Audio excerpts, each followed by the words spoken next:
দুঃখের গল্প 95 ইউটিউব চ্যানেলের পক্ষ থেকে আপনাদেরকে স্বাগত। আমি আখিরুজ্জামান আপনাদের সাথে আজকে এই যে পুকুর আর পুকুর পাড়ে কি গাছ রোপণ করলে বা কিভাবে চাষ করলে বেশি টাকা আয় করা যায় সেই বিষয়েই আজকের ভিডিওতে জানাবো। দেখেন, পুকুরটা দেখলে আপনাদের কি মনে হয়? দেখেন, চারিদিকের পরিবেশটা আমি আপনাদের আগে দেখাবো। কারণ দেখেন, এই যে ছোট ছোট হাঁস কত সুন্দর দেখছেন, পুকুরের পাড়ে কত সুন্দরভাবে বিচরণ করছেন। এখানে কিন্তু এক সময় এই পুকুরটাতে কোনো চাষাবাদ হতো না। এখানে পরিত্যক্ত বললে ভুল হবে না। বছরের পর বছর পরিত্যক্ত অবস্থায় থাকার পর এক সময় এখানে মোটামুটি 1.5 ফুট গর্ত করে এই পুকুরটা বানানো হয়েছে। এখানে 1.5 ফুট গাড়া আর আহ, এই যে মাথালি না কি বলে রাস্তাটা যেটা দেওয়া হয়েছে, এটা বানানোর জন্য কিন্তু খুব ভালো একটা পুকুর হয়ে গেছে। কিন্তু এটা একটা পরিত্যক্ত জায়গা। যদি আপনার বাড়ির আঙিনায় এই ধরনের জায়গা থাকে, আপনিও করতে পারেন। এক কথা বলতে, আসলে এই জায়গাগুলোতে কিভাবে আপনি চাষের উপযোগী, যেখান থেকে 1 টাকা আসে না সেখানে কেমনে লাখ টাকার ব্যবসা করা যায়, সেই বিষয়টা নিয়েই আজকের প্রতিবেদন। বন্ধুরা, এ দেখেন, যিনি এই উদ্যোক্তা নিয়েছেন বা কৃষক চাষাবাদটা করেছেন, 1 নম্বর এই মাছের থেকে যে টাকা পাবে সেখান থেকেও প্রচুর টাকা আয় হয়। আর এই পাশে দেখেন কলার বাগান, দেখছেন, মাথাউরিতে কলার বাগান লাগাইছে। প্রত্যেকটা গাছেই কিন্তু কলা রয়েছে, মালভোগ কলা, যেটা বর্তমানে সময়ের সবের থেকে দামি কলা। দেখছেন, এই যে একটা গাছে এখানে 1 ছড়ি পেয়েছি, এখানে 2 ছড়ি, কিন্তু একদম নিচুত, একদম নিচুতে। এই দেখেন, এখানে আর একটা 3 ছড়ি, এইটা একটা দেখছেন 4 ছড়ি।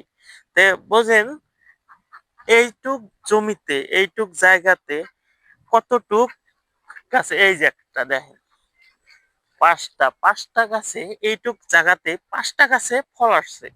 অর্থাৎ আপনি একটা কলার ছড়ি যদি আপনি মোটামুটি 1000 টাকাও ধরেন, তাহলে বোঝেন কত টাকা আয় হবে। 5টা 5,000 টাকা এক্সট্রা একটা বেনিফিট। যদিও আমি ওই পাশে যাইতে পারছি না। এ দেখেন, এখানে চাষাবাদ করার জন্য কিন্তু একটা ঘর বানাইছে, কুঁড়ে ঘর। এই কুঁড়ে ঘরটা যাওয়ার ওদিকে রাস্তা নেই সম্ভবত, একদম নিচে দিয়ে যেতে হবে। ওই দেখেন গাছগুলোতে কত সুন্দর কলা ঝুলে আছে, দেখছেন, চারিদিকে খালি কলা। এখন কথা হলো, আপনি কিভাবে এই গাছগুলি রোপণ করবেন, সেটাই হলো ব্যাপার। আপনি এই সাইডগুলোতে কি গাছ কাটলে বেশি ফলন পাওয়া যায়, বা এই পুকুরগুলোতে কিভাবে চাষ করবেন। বন্ধুরা, আপনারা যদি এ ধরনের পুকুর থাকে বা পুকুর না, যেখানে পরিত্যক্ত, আপনার কোনো লাভ হয়নি, সেখানে যদি আপনি এইভাবে গর্ত না করেও খালি মাথাউরি দিয়ে আপনি মাথাউরিতে এই কলার গাছ, সুপারির গাছ, এই ধরনের গাছ রোপণ করে কিন্তু এমন পুকুরিতে আপনি মাছ চাষ করবেন, সাথে সেখানে যে মাছের খাদ্য হিসাবে কলার গাছের পাতা, দেখেন কলার গাছের পাতা, এই কলার গাছের পাতা কিন্তু মাছকে খাদ্য হিসেবে দিতে পারেন। এখানে কলা হিসাবে কলাটা আপনি খেতে পারেন বা বিক্রি করতে পারেন। দেখেন, এই মাথাউরিটা কিন্তু বহুত বড়। মানে এইটুক জায়গাতে আসাতে আমি বুঝতে পারলাম যে গাছগুলিতে কত ফল। আপনারা যদি চান এই ধরনের চাষ কিন্তু করতে পারেন, এই ধরনের উদ্যোক্তা নিতে পারেন। এখানে এই পুকুরে যদি বলি, এখানে কত টাকার মাছ থাকতে পারে, দেখেন পুকুরিটা কত বড়, দেখেন, দেখছেন, এখানে 3-4 বিঘে মাটিতে, জমিতে এখানে কিন্তু পুকুর। এখানে যদি চান বাড়িও বানাতে পারবে। এখানে যদিও পরিত্যক্ত ছিল, সেখানে মাথাউরি দিয়ে এখানে কোনো গর্ত নাই, মাথাউরি দিয়ে পুকুর বানানো হয়েছে। সেই জমিতে কিন্তু পরবর্তী সময়ে বাড়িও বানাতে পারবে, এখানে অন্য কোনো কাজ করতে পারবে, ধান গাড়তে পারবে। মানে আপনার জমিও নষ্ট নয়, আবারও লাভও বেশি।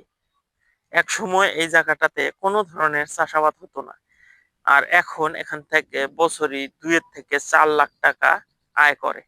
যে বছর মাছের উৎপাদন বেশি হয় সেই বছর বেশি লাভ হয়। যাই হোক বন্ধুরা, আপনারা যদি এমন ধরনের ভিডিও পেতে চান অবশ্যই ফলো দেবেন, সাবস্ক্রাইব করবেন, সাথে থাকবেন। চাষাবাদ নিয়ে সবসময় কথা বলি, আজকের চাষাবাদ নয়, এটাও চাষাবাদের ভিতরে পড়ে যদিও অল্পটুক ব্যতিক্রমী।